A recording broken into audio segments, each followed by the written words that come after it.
நண்பர்களே, நான் ஒரு கிறிஸ்தவன் இருந்தாலும் கூட பல வேளைகளில் நான் ரிக், யஜுர், சாமம், அதர்வனம் போன்ற வேதங்களை மேற்கோள் காட்டி சரித்திரத்தை குறித்து பேசுகிறேன்.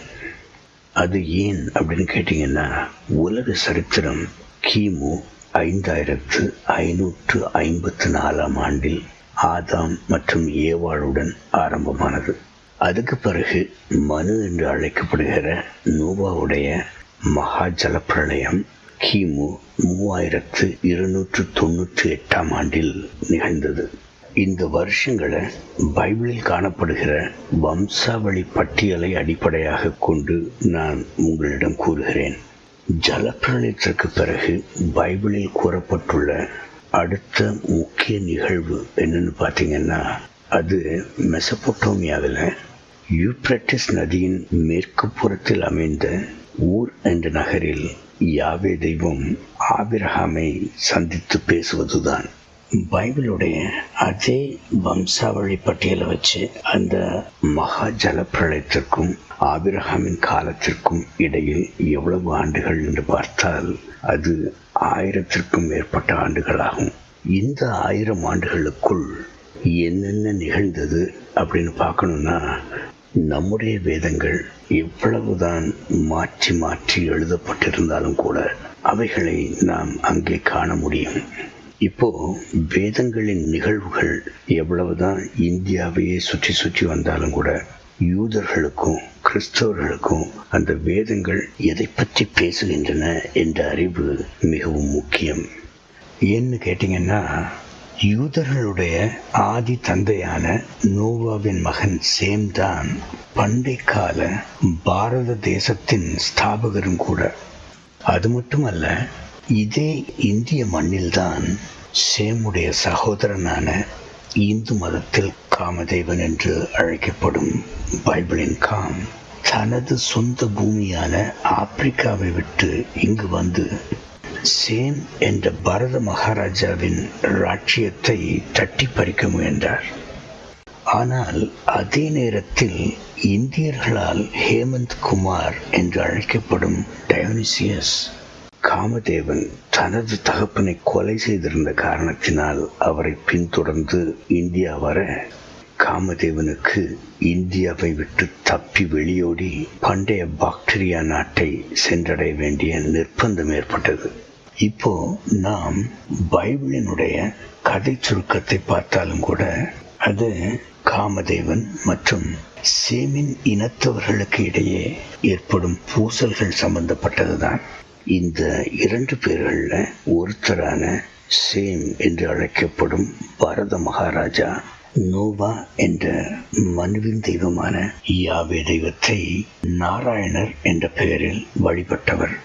காமதேவன் என்ற அடுத்தவர் யாவே தெய்வத்திற்கு எதிரியான சாத்தானை வழிபடுகிறார்.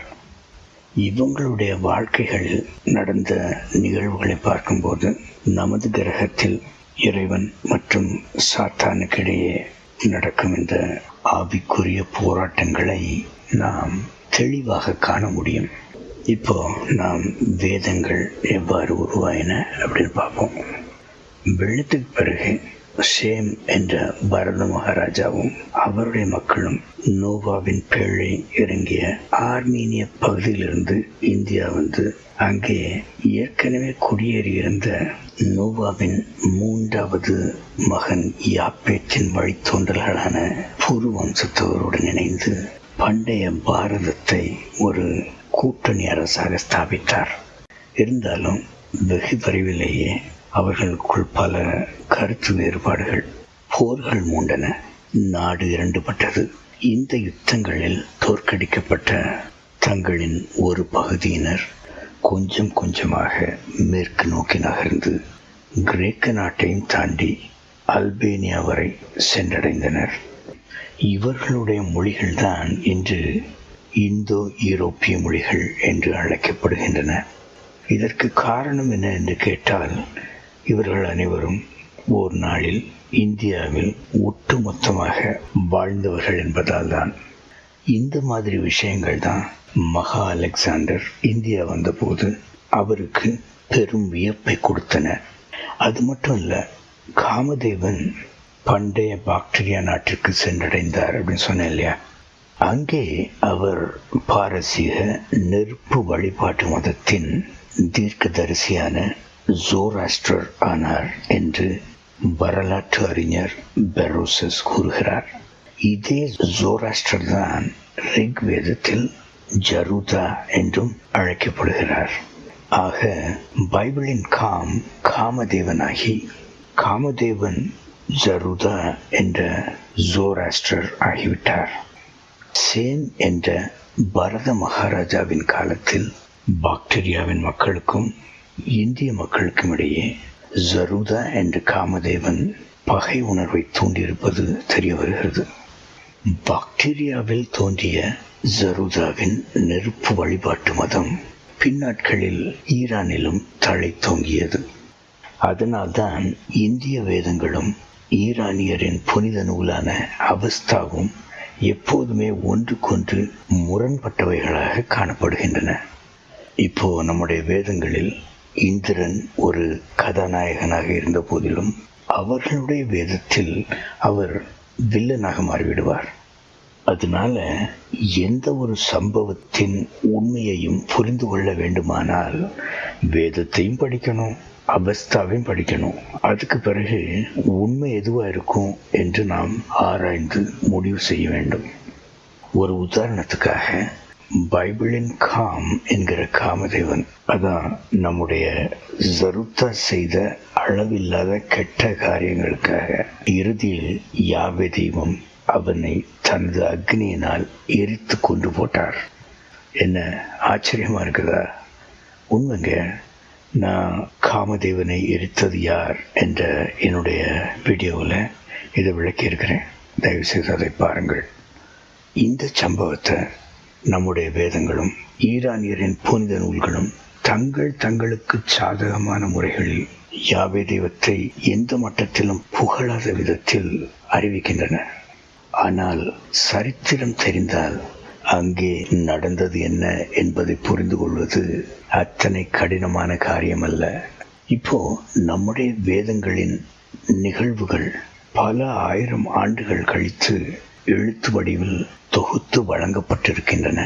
இதற்கிடையே வேதங்கள் தலைமுறையாக வாய் வழியாக கற்பிக்கப்பட்டு பாதுகாக்கப்பட்டன என்று கூறுகிறார்கள். ஆனால் உண்மையை சொல்ல போனால் வேத காலங்களில் பரத மகாராஜா வணங்கிய நாராயணர் என்ற யாவே தெய்வத்திற்கும் இன்றைய இந்து மத தெய்வங்களுக்கும் எந்தவித சம்பந்தமும் இல்லை.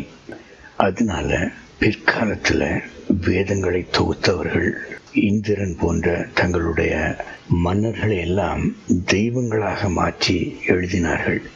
ஆனாலும் வேதத்தை மாற்றி எழுதுவது என்பது அத்தனை லகுவான காரியம் அல்ல. எதை வச்சுக்கணும், எதை விடணும், எதை செருகணும் அப்படின்னு அவங்களுக்கு தெரியல.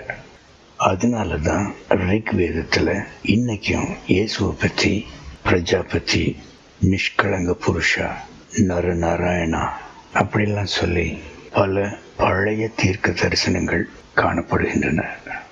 ஒரு நாள் நான் ரிக்வேதத்தில் யாவே மற்றும் இயேசு இந்த 2 பேரையுமே கொண்டு ஒரு ஸ்லோகத்தை கூட நான் பார்த்தேன்.